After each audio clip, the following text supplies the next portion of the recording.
Hi guys, you're listening to Elizabeth Mulhane. Welcome to the lecture. Since you now understand the science behind breathing and how breathing can be used to check and adjust our state, this lecture takes this mastery one step further by going deeper into understanding how our mind operates. Practicing mindfulness is a way of mastering the mind. In order to learn to master your own mind, it is extremely helpful to understand the basics of how the mind operates. When I say mind, I don't mean the brain structure and the location of functions, but only the working of the mind, or that is, our conscious thinking. And just to reiterate that, brain structure is about the parts of the brain. For example, the frontal lobe located at the front of the brain or the occipital lobe located at the back of the brain, while brain function is about what parts of the structure do what jobs. For example, the frontal lobe is where judgment takes place, while the occipital lobe is responsible for sight. So each part of the brain produces a different function. However, when we talk about the mind or our conscious awareness, we're not discussing these structures and functions. We're discussing the mind, which is a phenomena that the scientific community is still trying to understand. For example, we know conscious awareness comes from a totality of brain structure and function, and we do not know exactly where it's located in the brain or how the structures and functions of the brain work together to create a conscious awareness of ourselves and or our reality. It's an unexplained phenomena. It's still a mystery to the scientific community. Yet, we can still explore the mind in terms of mind training. And as we know, mindfulness training is receiving plenty of attention in Western psychology and Western society, not simply because it's the latest fad, but more importantly because of the scientific evidence supporting its practice for reducing stress, anxiety, pain, bereavement, depression, sleeping problems, skin disorders, and a range of other health-related illnesses. And additionally, that research has also shown that mindfulness training can cultivate better ways of thinking, such as increased attention and learning, increased positive mood, and lead to a more positive view of the self, the world, and the future. Moreover, the practice of mindfulness and the various forms of meditation have been scientifically demonstrated to have a positive effect on increasing feelings of social connectedness, self-compassion, and positive relationships. So overall, the research has consistently found that practicing mindfulness correlates with psychological well-being. And let's face it, we all want to feel better and to have high levels of well-being.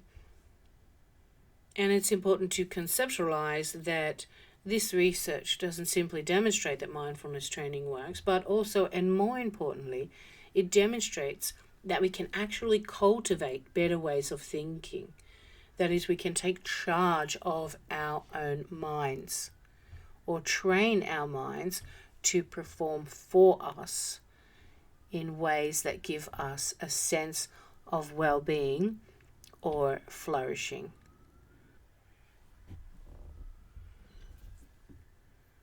Okay, so let's get into understanding the mind or conscious awareness a little better. And to do that, I'd like to very basically explain mindfulness-based cognitive behavioural therapy, also known as MCBT. This theory has proven to be a very successful way of understanding how the mind generates its thinking modes, and how using the practice of mindfulness, in addition with various forms of meditation, such as loving kindness and gratitude meditations, can overcome negative thinking patterns while cultivating positive thinking modes, resulting in a rewiring of negative mindsets towards a more positive one, and therefore an improvement in our general psychological well-being. Okay, according to CBT, which is cognitive behavioural therapy without the mindfulness, it's the first theory that came through. Automatic thoughts are constantly being generated in our mind. They just pop up without intention by us, and they're automatic. And they're based on our core beliefs, or beliefs that aren't on the conscious surface of our reality, but sit just below consciousness and are always there. They're generating our thinking. And they're our core beliefs. They're our beliefs about ourselves and others and the world. And these beliefs also include how we feel about our own beliefs. That is our emotional attachment to whatever it is we believe. And with CBT, when we find thoughts that are causing us problems, we investigate through proper inquiry to validate those thoughts. For example, your teacher, you think your teacher is unapproachable, and you're afraid to ask something, and as a result of your beliefs, you're unable to complete an assignment, which is leading to feelings of anxiety. You're feeling stressed from not having the answer to complete the job you need to do on time. And because of that core belief, that is, that your teacher is unapproachable, it's really affecting your thoughts and your emotions. So applying CBT to this situation, you would force yourself to ask the teacher the question. Okay, you would investigate with a little mini experiment. And this would lead to either validating your thoughts or showing that your thoughts weren't correct and you were stressed about nothing, which often turns out to be the case. So CBT is about confronting your core beliefs and disposing of false core beliefs as a way of generating a higher levels of well-being. You may have seen the movie Inside Out, which is an animated children's movie that's based on an understanding of CBT. If you haven't seen that movie, I highly recommend it for getting a basic understanding of how our core beliefs affect our behaviour and how those core beliefs can also be changed through emotional development. And let me just add that core beliefs are also heavily influenced by our hereditary or genetic disposition and also our environmental experiences. For an example of how we operate on automatic pilot, with thoughts unintentionally popping into our minds and driving our behavioural responses. Imagine I'm walking along the street and I see someone I know. So I wave, but they don't acknowledge me and they just keep walking. Now, if I've had a great day, for example, the boss praised me at work, or I got a promotion or a pay rise, or maybe my partner did something special, and I'm just really feeling good. Who knows? Maybe I've just had a chocolate bar and, feeling good from the chemical buzz of the sugar hit. But my mood is positive. I've done my loving kindness meditation that morning and I'm feeling good. So because I'm in a really good mood and feeling confident and happy and loving, when they fail to wave at me, I'm probably going to automatically think thoughts like, obviously they didn't see me. Maybe they're having a bad day.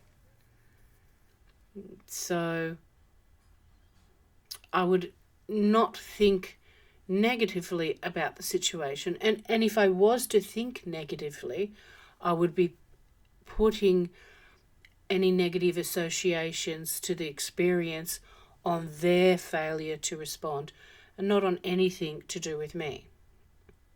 On the other hand, if my mood wasn't so good, say I was feeling depressed because the boss wasn't happy with me and I'd argued with my partner that morning, or I was crashing from the sugar rush, or didn't have time to do a morning meditation, or maybe even consciously feeling that there's just a lot of negative energy going around and it's really affecting me today. So when I wave and they don't wave back at me, I may be automatically thinking in a more depressive thought mode that was associated with me. I've internalized it negatively, and instead of thinking they just didn't see me or they're having a bad day, I may be more inclined to think things like, I know she saw me, she's just ignoring me. She probably doesn't want to know me. That might turn into, who does she think she is? And these thoughts can turn into, I'm having such a bad day, I just want people to like me, and on the negative ruminating goes, making you feel worse than you already did. And in both these examples of dealing with the exact same situation, those thoughts and emotions are simply running on automatic pilot, and the thinker, in this case me, is not in control of those thoughts. They're just popping into my head based on my core belief. And that is, when someone's in a good mood, it's based on a core belief that they're basically a good person and that they can produce good things and have good relationships, enjoy life, etc. So when someone doesn't wave at them, it's got nothing to do with them personally, and as such they can easily justify with a variety of reasons. However, when the thinker is in a bad mood or a negative state of mind, experiencing negative thinking patterns, negative emotions, their response is based on the flip side of their core beliefs, that other people don't always like them, or that people are too judgmental of them, or sometimes they fail, or have moments of hopelessness. Okay, so I hope you can understand the concept. We are reacting not so much to the external situation or the environment around us, but to our own internal thoughts and feelings, which create our inner state or the environment within us, which is generating either positive or negative automatic thoughts and emotions. And those thoughts are just popping up automatically without our control. And they're being generated from our core beliefs and triggered by our current state of feeling on top of the world, or as if we've hit rock bottom, or somewhere in between. And the average person is very attached to their thoughts. They're emotionally attached to these automatic thoughts their mood is generating. And these emotions are also influencing their thoughts, and vice versa. The thoughts are influencing their emotions. So their mood or state remains cycling through attachment to emotions and attachment to thoughts, which can bring suffering. So basically, at times, it's the thought producing emotion, And at other times, it's the emotion producing the thoughts. So depressing thoughts can make you feel sad or depressed. And depressing emotions can make you think sad or depressing thoughts. And of course, the flip side of this understanding means that positive thoughts can produce positive emotions, and positive emotions produce positive thoughts. And we can cycle in this state or mood, which of course is a state of flourishing. So I hope you can see all our thinking and emotion is based on our internalized perspective, our core beliefs, or our internal reality of us in the world and the current state we are in. And because our brain or our mind likes to run down familiar neural pathways because it's easy, and the mind is often lazy but loves to think, we can easily establish a pattern or cycle of negative thinking, and eventually that can affect our health. And it certainly affects everyone around us. So we need to be mindful to consciously check in on what our mind is thinking or feeling throughout the day. We're checking in on our mood. And we can use mindfulness to check in or be present with what we're thinking and feeling. And then we can go one step further by learning how to not simply sit in negativity, but to turn that around or change our state. And of course, we practice mindfulness in order to have the mental tools available to cultivate this kind of flourishing. We also need to understand that while our thinking patterns and our emotions, the thoughts that pop up, they're all created through our own internal world based on our own core beliefs, they are also heavily influenced by the cycle of interactions that we're having with other people and their energy or state. There's an entanglement going on when we interact with other people. Our thoughts, our emotions, our state can become entangled with exactly how they're feeling.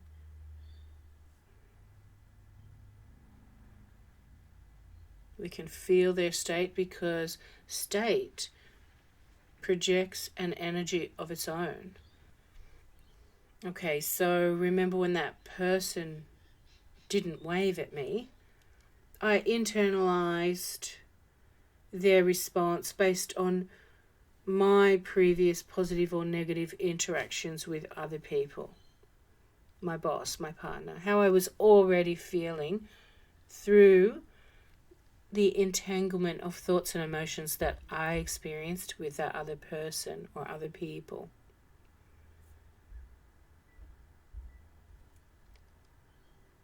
Okay, so, you can imagine another scenario where the boss comes in sounding and looking very stressed. She rushes into her office and didn't stop to say hello to anyone. And then when Jill said hello to her, she hardly acknowledged her and her tone sounded stressed and snappy. Straight away, we're affected. We start generating automatic thoughts based on past experiences of a similar situation. So we kind of already know how these kind of days are going to play out because we've experienced similar situations before. And then, the core beliefs have been created.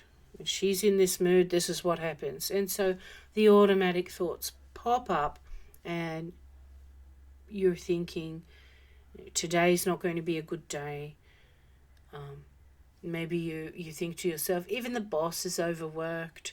So then you start thinking about your own workload and think, I've got too much to do myself. And then this turns into thoughts like, I don't even know where I'm going to start.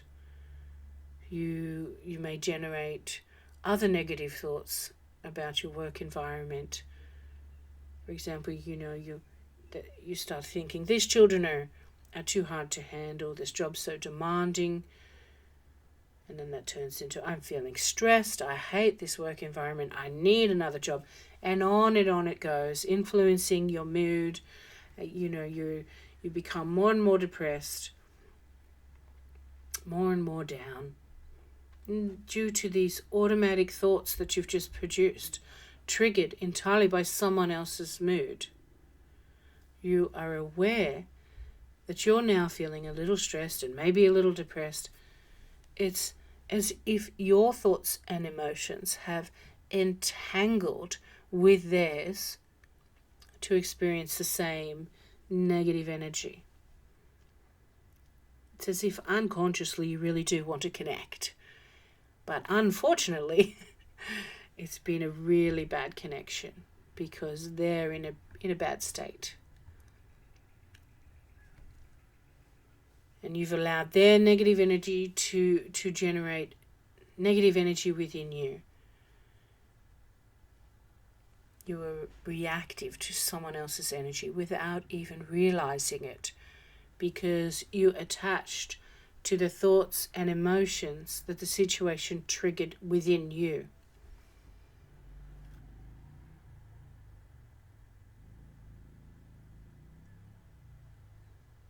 On the other hand, what if the boss walked in looking really relaxed? There was a smile on her face. She greets several members of the staff with a smile and a quick chat.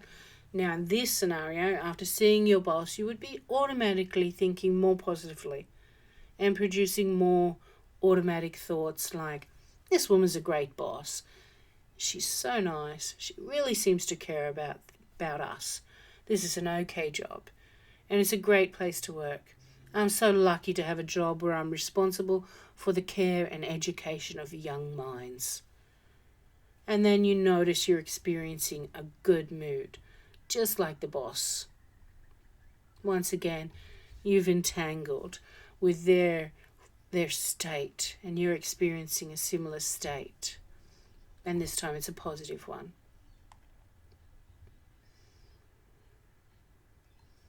And so in both these examples, we can see how thoughts and moods of another person affect our own thoughts and moods, simply through our observation and our unconscious ability to become reactive or entangle ourselves with someone else's negative or positive energy. And obviously we really don't want to live like this, yet so often we do. And we really don't want other people's thoughts and moods or actions to have so much control over us, yet they often do.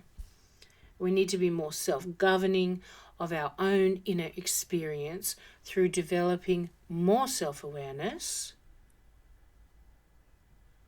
and control over our own thinking patterns.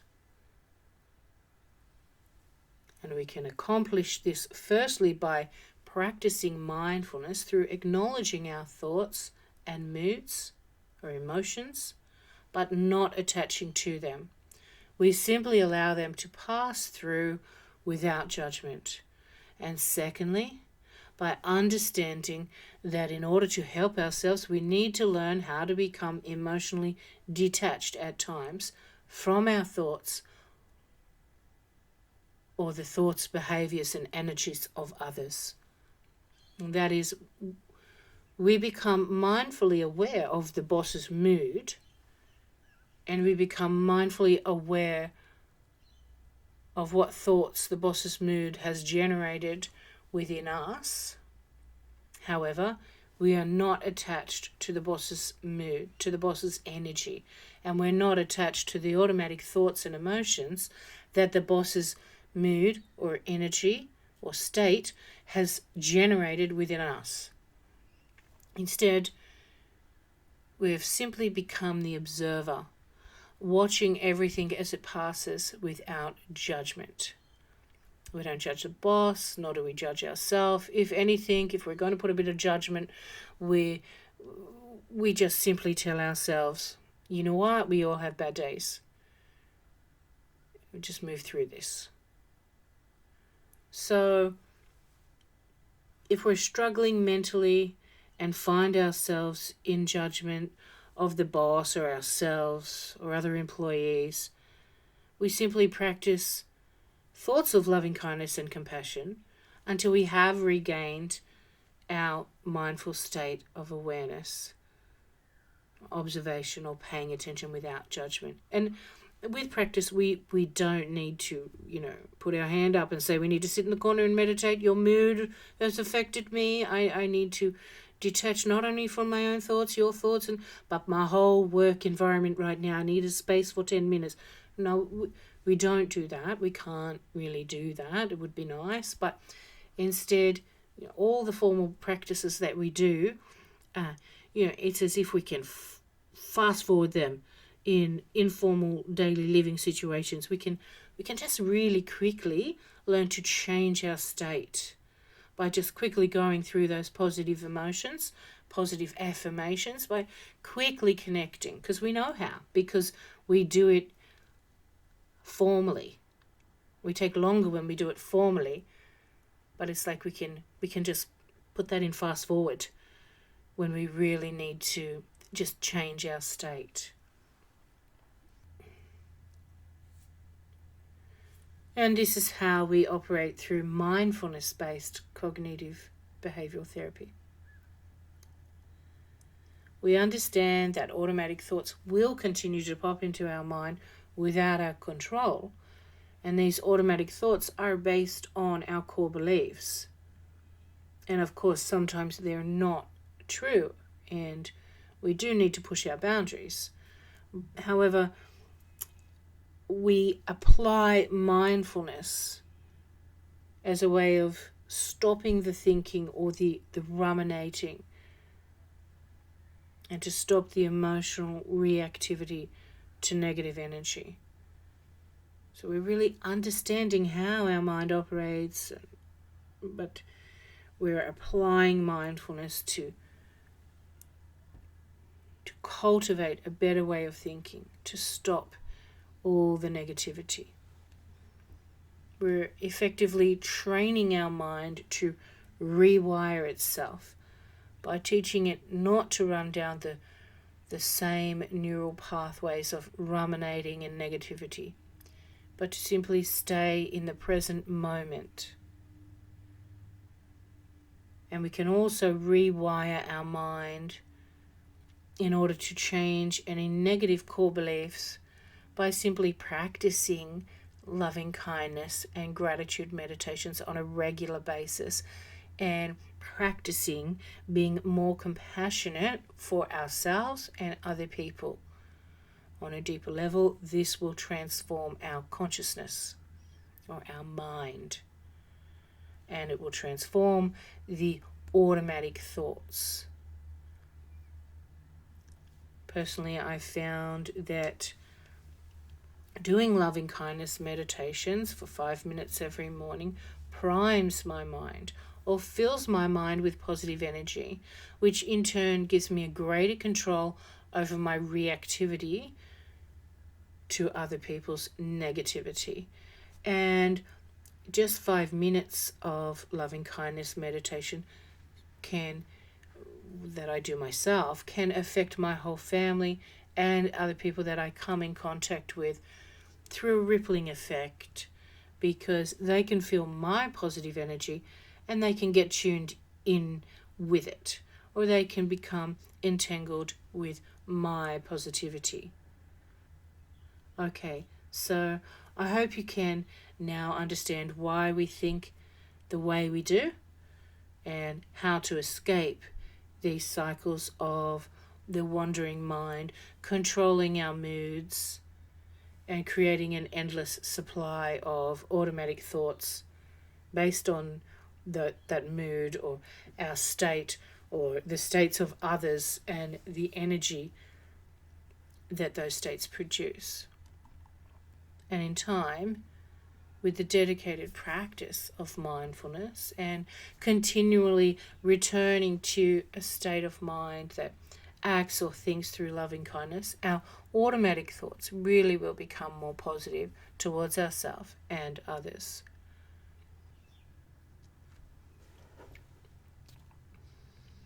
Okay, so I hope you enjoyed the lecture.